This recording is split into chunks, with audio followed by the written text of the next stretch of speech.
to fight! Oh, but of course I've got something to say, Angry Granny. And that is, welcome, dear valued listeners, to Got Something to Say from Adobo Records through the auspices of adoboradio.com. I am your host, Lee Townsend, welcoming you to episode number 3 in our series of thought-provoking topics. Tonight's topic for episode 3 is money mindset, financial literacy for all ages. It's dedicated to breaking down barriers to understanding some of the more intricate financial concepts, while also offering practical, actionable advice on managing money, saving for your future, and navigating the world of investments. No matter where you are in life's journey, whether you're just embarking on your career path, in the midst of your professional life, or relishing the freedom of your golden years, this discussion aims to equip you with the knowledge and tools to enhance your financial well-being. So let's dive in and get started. And I'll say at the outset, you may know most of this stuff, you may know some of this stuff, you may know none of this stuff, and this is why we're just bringing it out into the open, and hopefully that you'll be able to gain some information, some help out of it.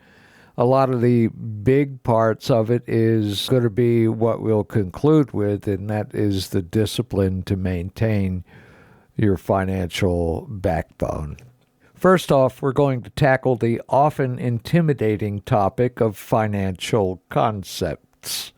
Terms like compound interest, diversification, inflation, and credit scores can seem like jargon meant for financial professionals, but understanding these basics is crucial for everyone.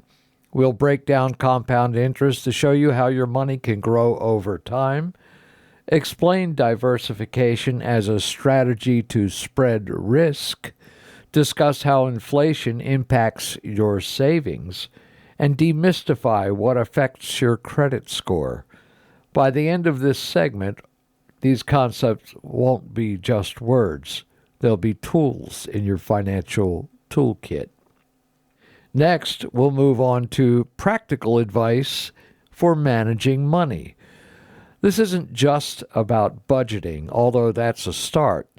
We'll explore how to create a budget that aligns with your lifestyle, the importance of emergency funds, and strategies for debt management.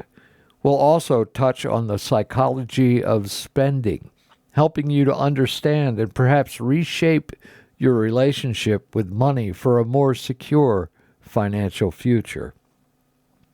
When it comes to savings for retirement, the landscape can be confusing with various options like 401ks, IRAs, or pensions. We'll clarify these options, discussing the benefits of starting early even if you're contributing small amounts, and how to catch up if you started later in life.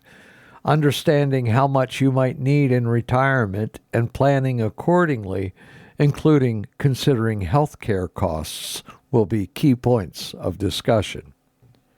And finally, we'll explore investing, an area where many feel either overwhelmed or hesitant due to perceived risk. We'll cover the basics of stock and bond investing, the potential of real estate, and the rise of alternative instruments, and the rise of alternative investments like cryptocurrencies, all the rage these days. Importantly, we'll talk about risk tolerance, how to match your investments to your life stage, and the importance of staying informed without being swayed by market volatility. Whether you're at the beginning of your financial journey, looking to optimize your midlife savings, or ensuring your retirement funds will last, this session is crafted to provide insights and strategies applicable to all ages. Remember, Financial literacy isn't just about numbers, it's about making informed choices that lead to financial peace and independence. Thanks for joining us today. Let us now empower ourselves with knowledge and transform our money mindset as if by magic. First off, let's delve into the concept of inflation. Inflation is the measure of how much the general level of prices for goods and services increases over time, which in turn reduces the purchasing power of money. I'm sure in the last several years you may have noticed such a thing. In simple terms, if inflation is at 2% per year, an item that cost you $100 last year would now cost you $102 this year. This might seem minimal in the short term, but over decades, it significantly impacts your financial planning. Understanding inflation is not just about recognizing that prices go up. It's crucial for strategizing how to save and invest your money. To keep your savings from losing value, your investments need to grow at a rate at least matches, if not exceeds, the inflation rate. This means if inflation is at 2%, you're looking to achieve returns greater than 2% just to maintain your purchasing power. Now, moving on to interest rates. These are fundamentally important in the world of finance. They represent the price you pay for borrowing money or the reward you receive for lending it, whether through savings or investments. If you're saving money, you earn interest, which is your compensation for parting with your cash, at least temporarily. Conversely, when you borrow, be it for a car, a house, or through credit cards, you pay interest. The manipulation of interest rates by central banks is a key tool used to manage economic growth. When rates are low, borrowing becomes cheaper, encouraging spending and investment, which can stimulate the economy. However, this also means lower return on savings. On the flip side, when rates are high, saving is more rewarding, but borrowing becomes more expensive, potentially slowing down economic activity. This dynamic affects everything from the interest you earn on your savings accounts to the rates you're charged on loans and mortgages. Now, let's address the various risks associated with investments. One of the primary risks is market risk, which reflects how your investments can rise or fall based on the overall movements of the financial markets. This is influenced by economic indicators, political events, or even global happenings. Another significant risk is credit risk, particularly relevant when investing in bonds or lending money. Here, you face the possibility that the bond issuer might not be able to pay back the loan, leading to a default. To counteract these risks, diversification is often recommended. This strategy involves spreading your investments across different types of assets, stocks, bonds, real estate, etc., to reduce the impact of any single investment's poor performance on your overall portfolio. However, it's important to note that with diversification comes the balancing act of risk and reward. Investments that offer the potential for higher returns generally carry higher risks.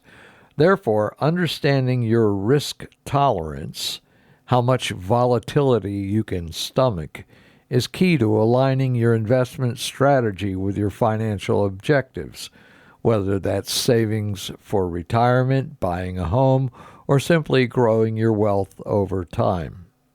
Financial planning is not static. It evolves as we move through different life stages. As a general rule of thumb, in your 20s and 30s, you're laying the foundation for your financial future. The primary focus here should be on building an emergency fund.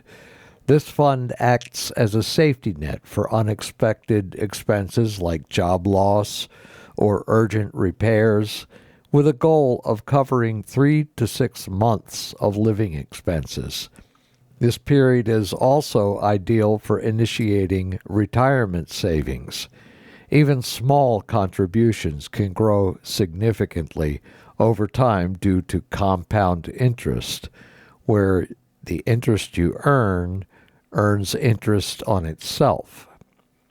For those starting out, low-cost index funds are a smart choice for long-term growth. They offer exposure to a broad market segment, reducing risk through diversification.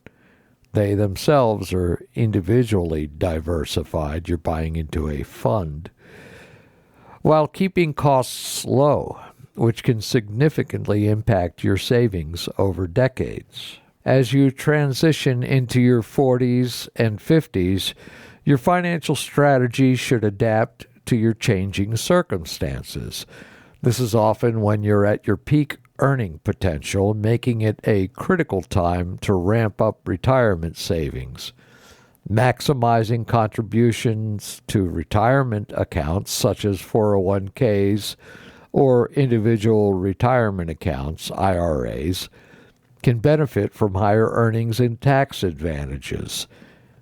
It's a big plus if your employer who manages a 401k retirement account for you does matching, where they might do a fractional or even a dollar-for-dollar matching on your contributions. It's also an opportune moment to reassess your insurance needs. Life insurance ensures your loved ones are financially secure should anything happen to you, while disability insurance protects your income if you're unable to work due to health issues. Both types of insurance are crucial for protecting your financial plan from life's uncertainties, and life certainly has them. When you reach your 60s and move into retirement, the emphasis in your financial planning shifts from growth to preservation. At this stage, you'll want to minimize risk to your nest egg. This might mean reallocating your investment towards more conservative options like bonds, which offer stability and income through interest payments, or annuities, which can provide a steady income stream. Planning for healthcare costs becomes paramount as well, since these can be among the largest expenses in retirement. Long-term care insurance or setting aside a dedicated portion of your savings for health-related expenses can mitigate these costs. Regardless of where you are on the age spectrum, the journey of financial planning requires continuous education, adaptability, and review. Financial landscapes change, new products emerge, and your personal situation might evolve due to career changes, family dynamics, or health issues. Therefore, staying informed about finance, being flexible in your planning to accommodate life's shifts, and regularly visiting your financial strategies to adjust for new goals, risks, or opportunities will ensure your financial plan remains robust and relevant throughout your life.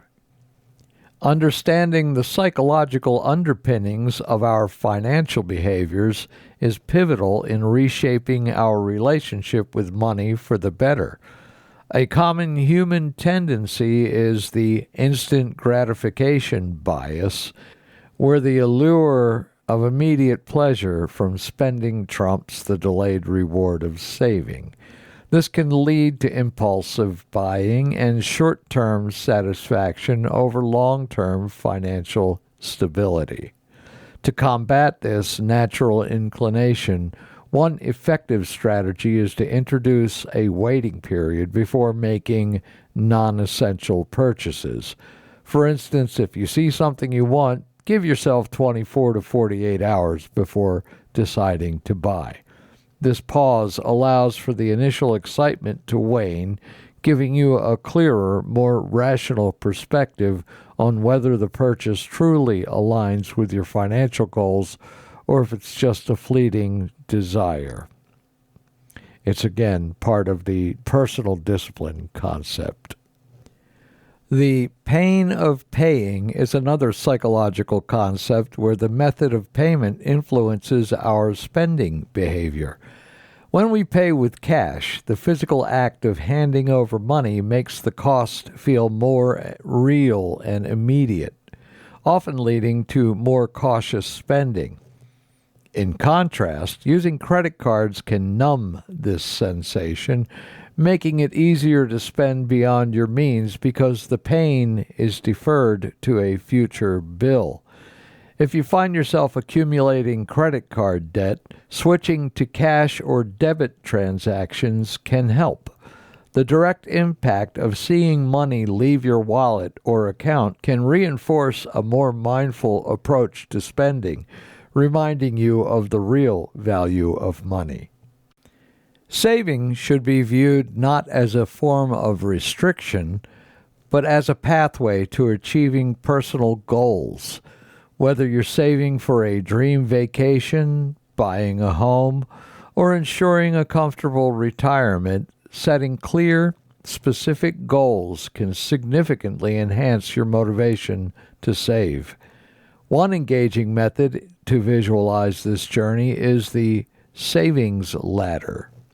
This involves creating a visual or digital depiction of your savings goals, where each step up the ladder represents a milestone in your savings journey. This could be a physical chart on your wall, a spreadsheet, or an app where you can see your progress. This tangible representation not only makes the process of saving more engaging, but also provides a sense of achievement as you climb up, making the abstract concept of saving more concrete and rewarding. Behavioral finance introduces us to the concept of mental accounting, where we unconsciously categorize money based on its origin or purpose, often leading to irrational financial decisions. For instance, people might treat a tax refund or a bonus as free money, leading to more liberal spending on non-essentials. To mitigate this, it's beneficial to integrate all forms of income into one cohesive financial plan.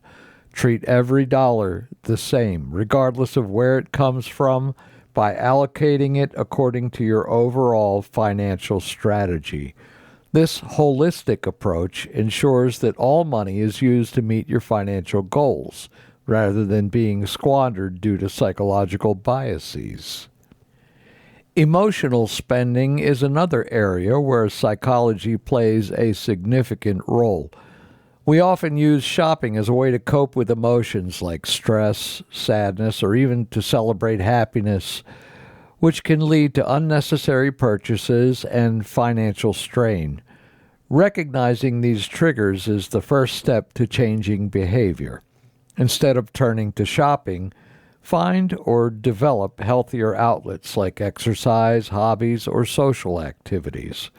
Additionally, mindfulness practices can help you become more aware of your spending impulses. Budgeting apps can further assist by tracking your expenditures, offering insights into patterns, and even providing alerts when you're about to exceed your budget.